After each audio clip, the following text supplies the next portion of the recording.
Assalamualaikum warahmatullahi wabarakatuh. Perkenalkan, nama saya Almaira Syafira Segar dengan NIM 210306040 dari kelas PTNA dengan dosen pembimbing Ibu Tati Fidianasari SPTMP. Di sini saya akan menjawab pertanyaan-pertanyaan yang diberi oleh Ibu Tati Fidianasari SPTMP. Saya akan menjawab soal pertama, yaitu sistem kompensasi dalam tubuh. Nah, sistem kompensasi dalam tubuh itu terbagi menjadi 3, yaitu ada sistem dapur darah, yang kedua sistem respirasi, dan yang ketiga sistem ekskresi ginjal. Jadi pada sistem dapur darah yang mengandung sistem dapur itu ada asam karbonat atau garam bikarbonat. Lalu untuk mempertahankan pH darah tetap normal, itu diperlukan perbandingan kadar garam bikarbonat dengan kadar asam karbonat,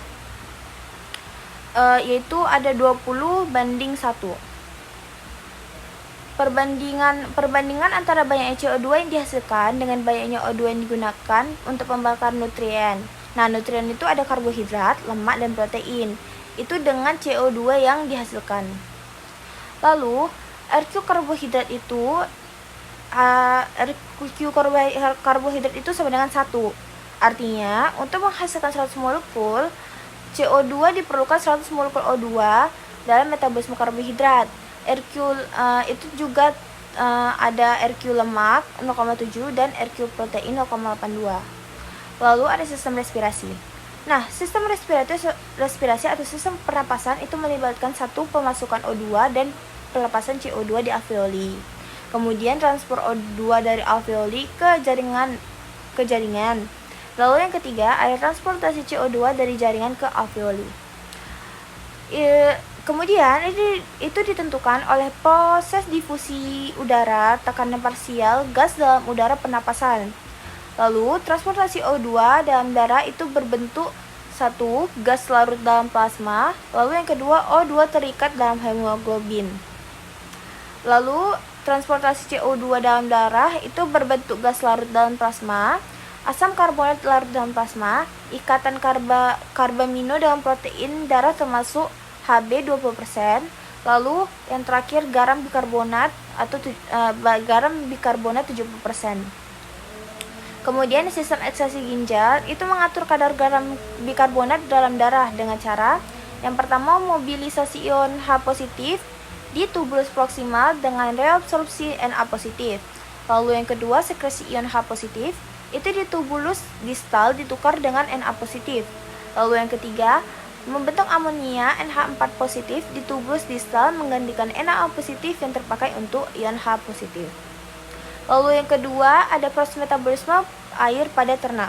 Jadi, dalam kondisi tertentu seperti musim dingin, air metabolik itu dapat memenuhi kebutuhan ternak yang tidur. Pada musim dingin, dapat mempergunakan timbun lemak untuk persediaan kebutuhan energi, dan air metabolik memberikan cukup air untuk memenuhi air yang hilang karena proses pernafasan dan penguapan. Air metabolik itu dipenuhi dari bahan-bahan makanan yang mengandung hidrogen. Yang pertama ada glukosa yang menghasilkan 60% air, yang kedua sukrosa menghasilkan 57,9%, dan pati menghasilkan 55,5%. Lalu yang ketiga adalah asal sumber air pada ternak. Jadi sumber air pada ternak itu berasal dari yang pertama air minum, yang kedua air yang terkandung pada makanan, dan yang ketiga air metabolik yang didapat sebagai hasil dari oksidasi makanan dan sintesa dari molekul yang kompleks di dalam tubuh. Contohnya itu ada C6H12O6 tambah N6O2 dan CO2 tambah 6H2O. Lalu pertanyaan nomor 4, yaitu faktor-faktor yang mempengaruhi ekskresi dan kebutuhan air. Faktor-faktor yang mempengaruhi ekskresi dan kebutuhan air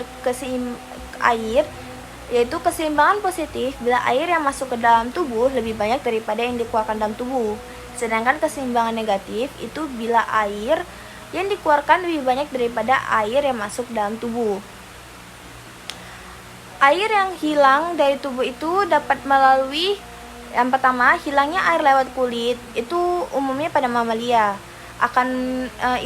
Mereka akan Jadi, hilangnya air dalam kulit itu akan membantu atau melepaskan panas untuk mengatur temperatur tubuh. Jumlah air yang hilang itu melalui kulit akan meningkat dengan meningkatnya aktivitas fisik dan temperatur lingkungan. Yang kedua itu hilangnya air melalui ginjal sebagai air seni atau urin. Ini sangat dipengaruhi oleh banyak faktor. Itu faktornya pertama, pakan yang kadar protein dan mineralnya yang tinggi. Itu dapat menghilangkan air meningkatkan hilangnya air melalui kencing. Di samping itu, meningkatnya mineral natrium dalam tubuh akan banyak air yang akan diabsorpsi sehingga menimbulkan edema pada otak dan asites atau terlalu banyak cairan dalam rongga tubuh. Akhir dari metabolisme protein adalah urea yang merupakan racun bagi saluran kencing. Jadi untuk mengencerkannya itu diperlukan air sampai konsentrasi yang tidak berbahaya. Lalu yang ketiga, hilangnya air melalui pernafasan sampai 40% pada unggas. Lalu yang terakhir itu saluran pencernaan. Nah, dalam saluran pencernaan ini bentuk pakan dan susunan pakan mempunyai pengaruh nyata.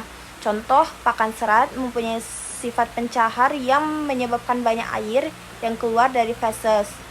Lalu kemudian ekskresi kotoran sapi lebih basah daripada kambing. Lalu saya akan menjawab soal nomor 5, yaitu menghitung air metabolik. Jadi, ini soalnya.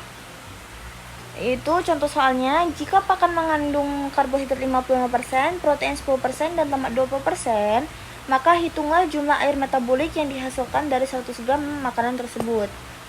Nah, zat-zat makanan yang bakal dihitung ada di tabel. Yang pertama ada karbohidrat, kedua protein, ketiga lemak. Pada karbohidrat, hasil oksidasinya itu ada 60, rata-rata kalorinya 400, dan energi metaboliknya 15. Kemudian protein itu hasil oksidasinya 42, rata-rata kalori 400, dan hasil energi metaboliknya 10,5. Kemudian terakhir ada lemak 100 hasil oksidasinya, 900 rata-rata kalori, dan 11,1 energi metaboliknya. Jadi cara menghitungnya yaitu energi yang dihasilkan 100 gram makanan yaitu karbo 55 gram kali 4 itu hasilnya 220 kilokalori. Kemudian protein 10 gram dikali 4 sama dengan 40 kilokalori, dan lemak 20 gram kali 9 sama dengan 140 kilokalori. Lalu dijumlahkan dan totalnya 440 kilokalori. Kemudian kita mencari air metabolik yang dihasilkan 100 gram makanan, yaitu 220 yang dijumlahkan tadi itu dikalikan dengan energi metaboliknya. Jadi 220 kali 0,150 sama dengan 33 gram. Kemudian 180 kali 0,111 dan 40 kali 0,15. Lalu setelah hasilnya telah ditentukan, lalu jumlahkan hasil tersebut dan totalnya menjadi 57